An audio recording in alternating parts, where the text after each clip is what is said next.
Only about 10% of how long the average person lives is dictated by our genes. The other 90% is dictated by our lifestyle.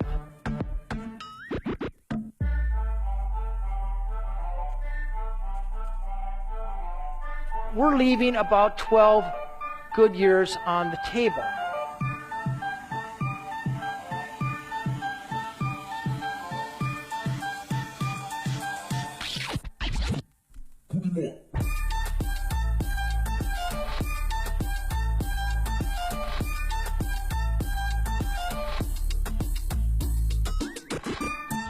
None of them exercise, at least the way we think of exercise. Instead, they set up their lives so that they're constantly nudged into physical activity. The Sardinians live in vertical houses, up and down the stairs. They don't have any conveniences. There's not a button to push to do yard work or housework. If they want to mix up a cake, they're doing it by hand. Here we have this area where men live the longest. Where people not only reach age 100, they do so with extraordinary vigor. Places where 102-year-olds still ride their bike to work, chop wood, and can beat a guy 60 years younger than them. They have vocabulary for sense of purpose. Instead, there's one word that imbues your entire life, and that word is ikigai. And roughly translated, it means the reason for which you wake up in the morning. For this 100-year-old fisherman, it was continuing to catch fish for his family 3 times a week.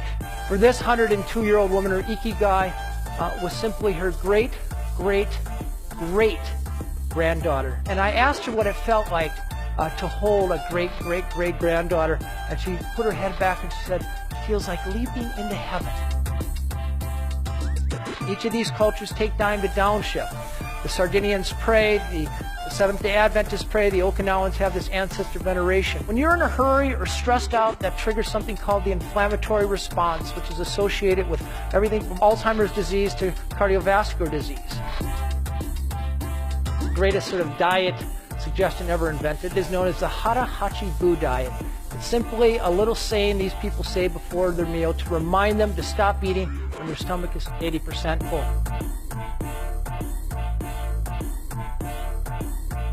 They have all kinds of little strategies to keep from overeating.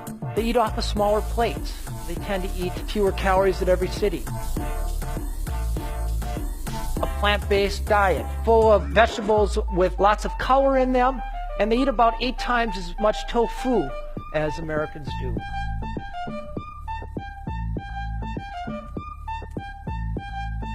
Doesn't mean they don't eat meat, but lots of beans and nuts. Then the foundation of all this is how they connect. They put their families first, take care of their children and their aging parents. And then hardwired right in the religion are nature walks. They also belong to the right tribe.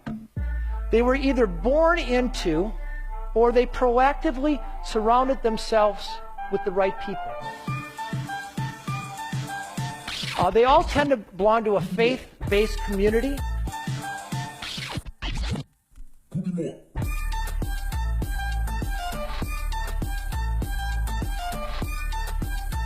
The Seventh-day Adventists celebrate their Sabbath from sunset on Friday till sunset on Saturday, a 24-hour sanctuary in time, they call it. These people drink a little bit every day, not a hard sell to the American population.